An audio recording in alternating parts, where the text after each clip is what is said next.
Hello and welcome. I'm the StoryWeaver. We'll be reading Alice's Adventures in Wonderland by Lewis Carroll, Chapter 3. They were indeed a queer-looking party that assembled on the banks. The birds with draggled feathers, the animals with their fur clinging close to them, and all dripping wet, cross and uncomfortable. The first question, of course, was how to get dry again. They had a consultation about this, and after a few minutes it seemed quite natural to Alice to find herself talking familiarly with them, as if she had known them all her life. Indeed, she had quite a long argument with the Lory, who, at last, turned sulky and would only say, "I'm older than you, and must know better." And this Alice would not allow. Without knowing how old it was, and as the Lory positively refused to tell its age, there was no more to be said. At last the mouse, who seemed to be a person of some authority among them, called out, sit down all of you and listen to me. I'll soon make you dry enough." They all sat down at once in a large ring, with the mouse in the middle. Alice kept her eyes fixed anxiously on it, for she felt sure she would catch a bad cold if she did not get dry soon. "Ahem," said the mouse with an important air. "Are you all ready? This is the driest thing I know. Silence all around, if you please.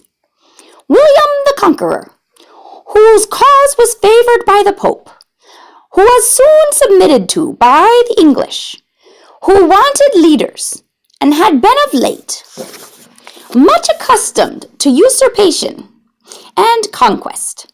Edwin and Morcar, the Earls of Mercia and Northumbria." "Ugh," said the Lory with a shiver.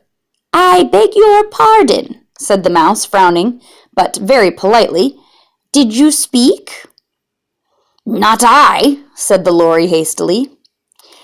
"I thought you did," said the mouse. "I proceed. Edwin and Morcar, the Earls of Mercia and Northumbria, declared for him, and even Stingand, the patriotic Archbishop of Canterbury, found it advisable." "Found what?" said the duck. "Found it," the mouse replied rather crossly. "Of course you know what it means." "I know what it means well enough when I find a thing," said the duck. "It's generally a frog or a worm. The question is, what did the Archbishop find?" The mouse did not notice this question, but hurriedly went on. "Found it advisable to go with Edgar Atheling to meet William and offer him the crown. William's conduct at first was moderate, but the insolence of his Normans—" "How are you getting on now, my dear?" it continued, turning to Alice as it spoke. "As wet as ever," said Alice in a melancholy tone. "It doesn't seem to dry me at all."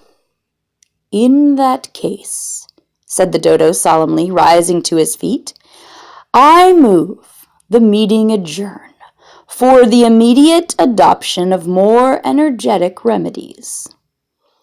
"Speak English," said the eaglet. "I don't know the meaning of half those long words, and what's more, I don't believe you do either."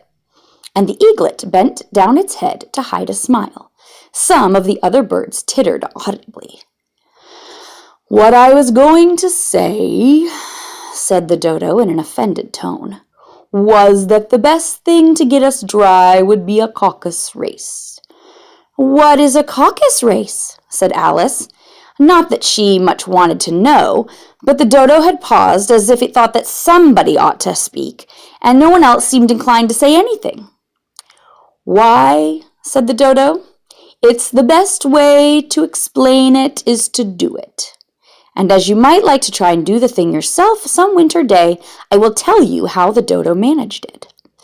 First, it marked out a race course in a sort of circle. The exact shape doesn't matter, it said. And then all the party were placed along the course here and there. There was no 1, 2, 3, and away, but they began running when they liked and left off when they liked, so that it was not easy to know when the race was even over. However, when they had been running half an hour or so, and were quite dry again, the dodo suddenly called out, 'The race is over!' And they all crowded round, panting, and asked, 'But who won?'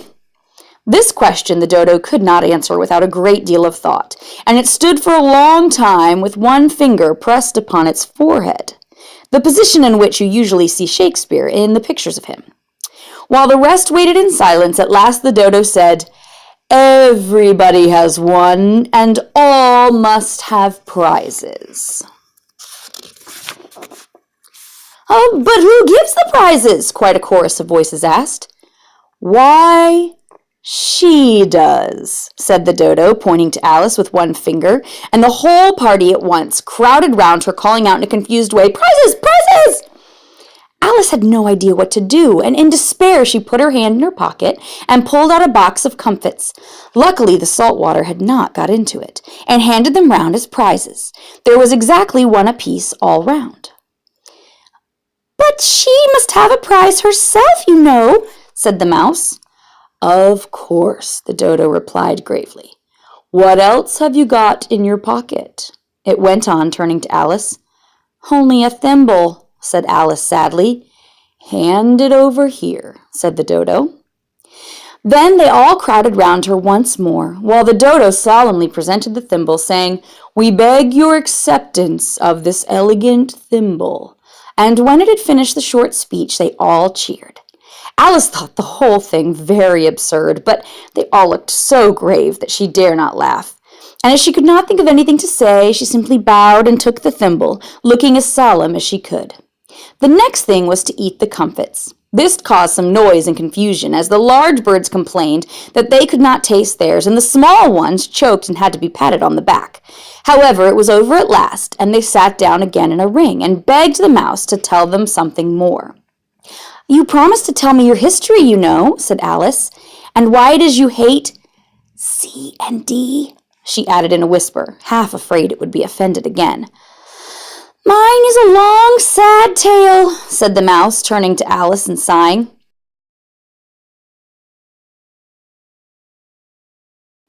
"It is a long tale, certainly," said Alice, looking down at wonder at the mouse's tail. "But why do you call it sad?" And she kept on puzzling about it while the mouse was speaking, so that her idea of the tale was something like this. "Fury said to a mouse that he met in the house, 'Let us go both to law, I will prosecute you. Come, I'll take no denial, we must have trial, for really this morning I've nothing to do.' Said the mouse to the cur, 'Such a trial, dear sir, with no jury or judge, would be wasting our breath.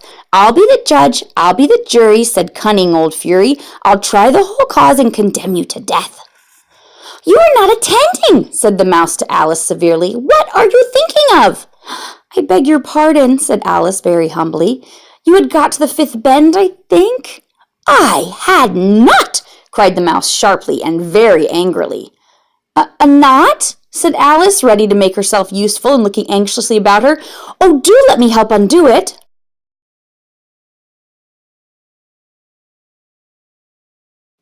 "I shall do nothing of the sort," said Mouse, getting up and walking away. "You insult me by talking such nonsense." I didn't mean it," pleaded poor Alice.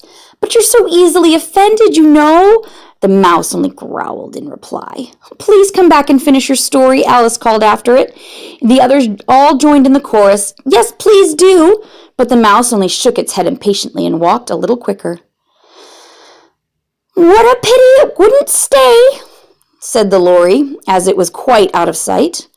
And an old crab took the opportunity of saying to her daughter, "Ah, my dear, let this be a lesson to you never to lose your temper."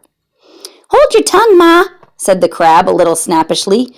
"You're enough to try the patience of an oyster."